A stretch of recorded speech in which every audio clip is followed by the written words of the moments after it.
The Evo update you've finally been waiting for. Happy New Year to you all. Let's catch you up to speed.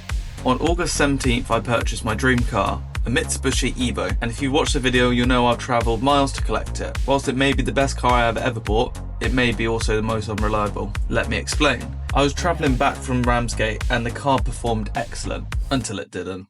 We went to stop off for extra services and at that point I realised my clutch didn't work. I had realised I've blown a clutch line. Not even 24 hours of ownership and something's already gone wrong. But luckily I had the car recovered. Within 3 to 4 days I finally had the car delivered and she was home. Which brings me up to this present day where we can start to modify the car with new mods. Hey guys, welcome back to the channel. My name is Alex. On today's video we'll be installing a few new spicy bits to make this thing run a little bit better. Behind here we have got a K&N filter, which is obviously going to replace the factory airbox here. A MAF adapter, which will obviously adapt our MAF sensor to this new K&N filter. We've also replaced spark plugs in this because the last ones, I'll put a video up, but were really bad. So we did an engine strip down, took the coils out. I also found a loose boost pipe under here. Anyway, so took them all out and yeah, spark plugs. Blacker than black, look at that, man. And we've also got some new coil packs. These are a little more modern, so I'm hoping to get the car running a little bit better, because like the old ones were pretty naff. These ones are more up to speed and more modern. So first things first, we want to remove all of this here, which is a factory airbox.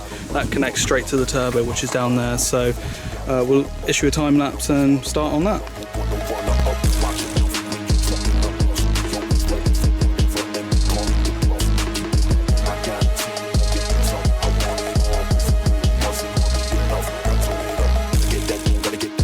So there we have it, that's the factory airbox out, and as you can see, these pipes have been on the car, God knows how long, because the state of my hands, look.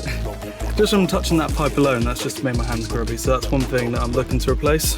So, see that's your MAF sensor there. Clears up a lot of room, so basically what we're going to do now is just fit that MAF adapter onto that, and then hopefully should be a quick, easy install. The plan is we've got the MAF adapter, it comes with all our bolts and fittings. That will go into the back of that.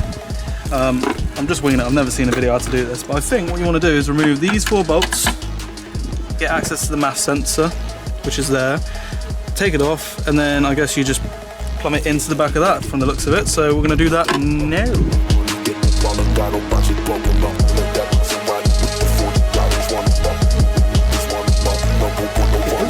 Look at that. Old school, boy. Ooh! There's a spider on the other side. Oh, it's flying. Yeah, look, they've like twisted, see? See how that's in there? So I'm trying to round it off, but it won't stop moving, because every time I spin it, if this is how you're meant to do it, but you can see it here, it's like spinning, but I'm hoping to get a 12mm on it. Get that spanner in there nice and tight and break it loose. Oh, there we go. Look, here we go. You done it? Yeah, boy. Oh, look at that.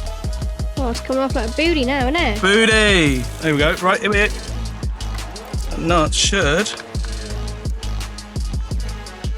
eventually. Yay! There we go. And it should. That's all falling apart. But there we go. Yeah, we've got one MAF sensor. That's the old factory housing out. Okay, cool. So you want to get yourself a H4 on this bad boy. And connect that to one of these, and then all you got to do basically is get yourself one of these nuts, 2 washers, and you put that through, and then you want to get your washer underneath that actually. You want to put another one on the other side of that and thread that on. Repeat this process, do all 4. Obviously get your ratchet on the back, bolt that on the top, and then basically do her up nice and tight, and then we can put the filter on.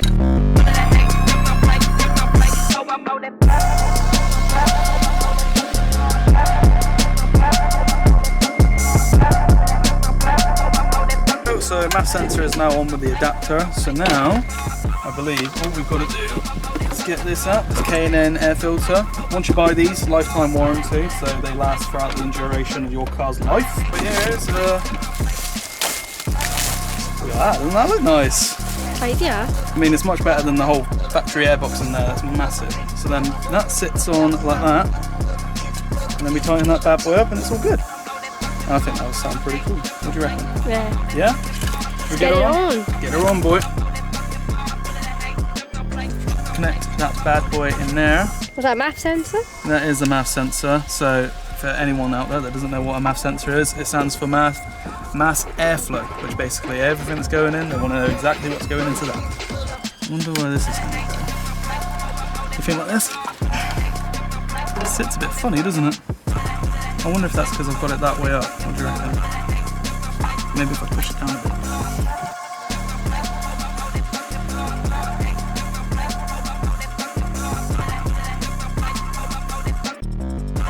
So guys, as you can see, air filter is in. What a difference that makes. Like, there was so much going on there with that old airbox, but now, look at that. It's quite nice. So what we're gonna do now is start the car up and see if it makes a bit of a difference. Go on then, give her a rev. Woo, sounds nice. Let's hit it from the back, come on.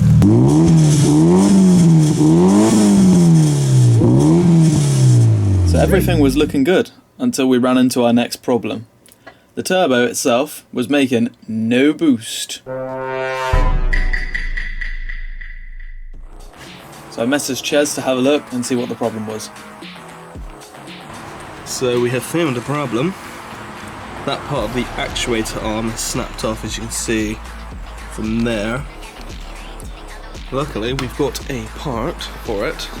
Picked this bad boy up off of eBay for about 53 quid, so that just goes into there and that should have a little swap. That's the part that's obviously snapped there, as you can see. So we can either replace that or just replace the whole unit, so let's dive into it.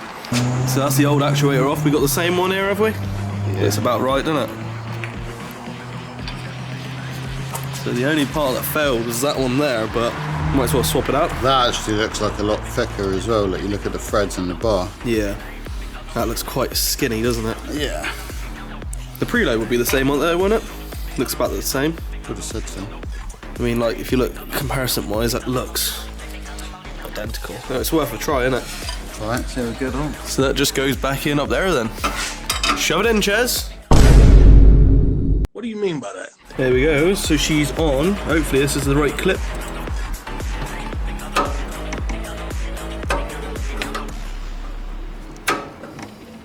Well, she's going.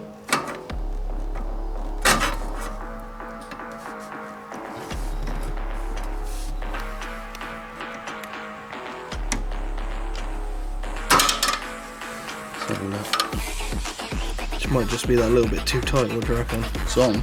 It's on, is it? Yeah, it's on. So she's all put back together. We're gonna get her going, is it, Ches? Yeah? Start her up.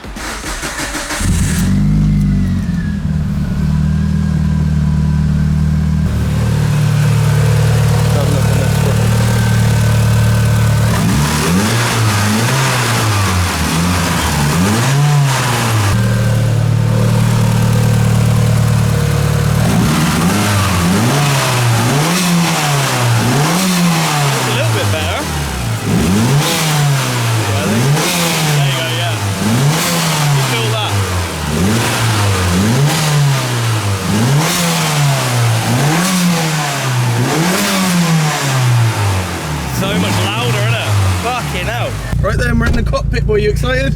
First time driving an Evo properly, isn't it? Yeah.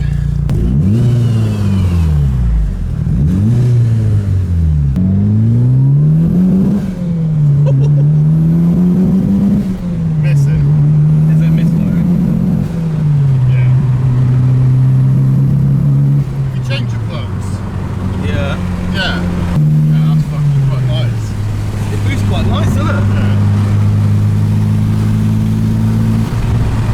I mean, it was doing better than what it did before. It's making the noises it needs to. So after going for a test drive, we've noticed that the car was misfiring.